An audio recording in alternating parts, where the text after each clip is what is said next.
Quand Elon Musk dit que l'IA sera bientôt capable de tout faire, c'est parce que pour le moment, elle n'en est pas capable. Elle est en pleine progression. Avant d'arriver à pouvoir tout faire et remplacer totalement l'humain, l'intelligence artificielle a 7 étapes à parcourir. Et d'ailleurs, nous en sommes déjà à la 4e étape. Étant à la 4e étape, il ne reste que la 5e, la 6e et la 7e étape pour que l'IA devienne complètement indépendante, capable de remplacer l'homme dans tout, comme l'a dit Elon Musk. La première étape de l'IA s'était faite dans les années 50, lorsque les jeux Nintendo étaient apparus. L'IA a ensuite évolué à la 2e étape lorsqu'elle jouait le rôle d'assistance au téléphone et qu'elle pouvait retenir des informations passées et futures. C'était l'apparition de l'Internet et de Facebook. Ensuite, l'IA a encore évolué. Étant à la 3e étape, elle était maintenant capable de comprendre et de retenir des informations dans un domaine précis, et plus rapidement que l'homme. Elle avait par exemple battu en 2016 le plus grand joueur d'échecs au monde. Le monde entier était sous le choc parce que ce jour-là, l'intelligence artificielle venait de dépasser l'être humain pour la première fois dans un domaine en particulier.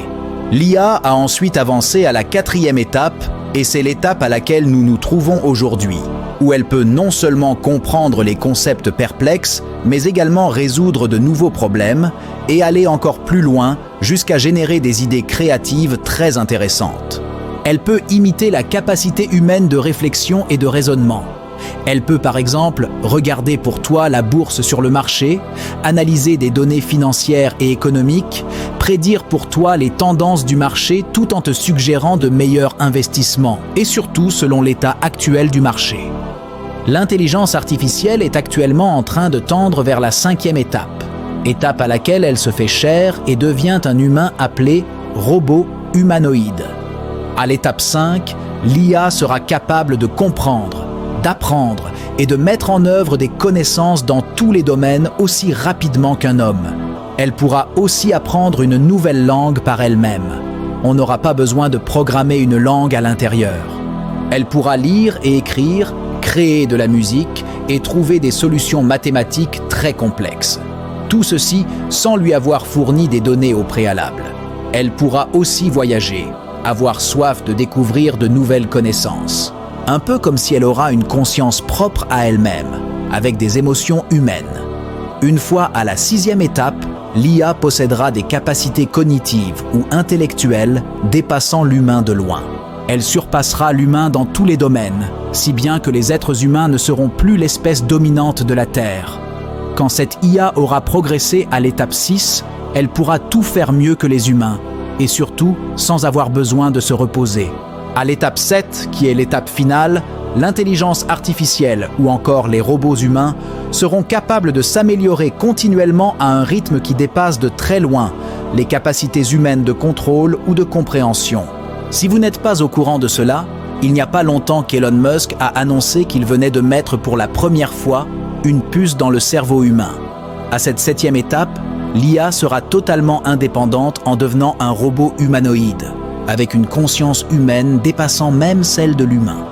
Elle sera plus rapide que l'humain, plus forte et plus agile que l'humain, et donc elle pourra travailler à sa place. Cela a déjà commencé en Chine, où des robots humanoïdes sont fabriqués, sur lesquels ils mettent de la peau humaine.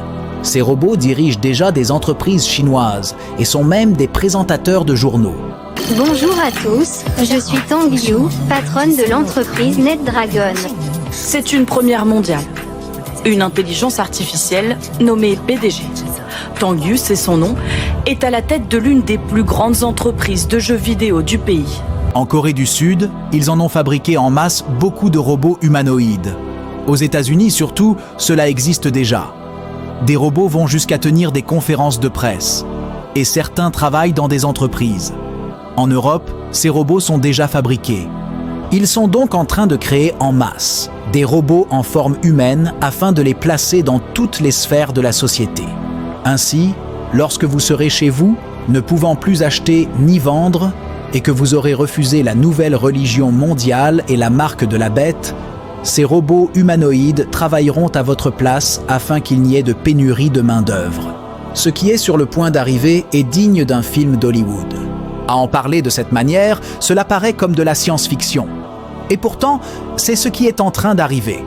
Mes frères et sœurs, si vous ratez l'enlèvement, vous allez en souffrir et vous ne pouvez rien faire.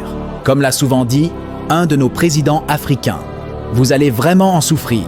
Je préfère avoir des heures de consécration nocturne pour des moments de prière, même si mon corps ne le veut pas, que de supporter ce qui arrive bientôt. Je préfère priver mon corps des plaisirs du monde et du péché afin de quitter la terre, que de vivre la grande tribulation juste pour le plaisir d'un moment. Je préfère sortir de mon église et de ma religion, qui veut seulement demeurer dans la distraction et la routine dénominationnelle, si elle ne veut pas s'intéresser aux prophéties bibliques et s'y conformer, que de rester au milieu d'eux et d'avoir à subir tout ce qui arrivera après l'enlèvement de l'Église de Christ. Laissez en commentaire partie 11 et abonnez-vous pour être notifié de la suite. À très bientôt.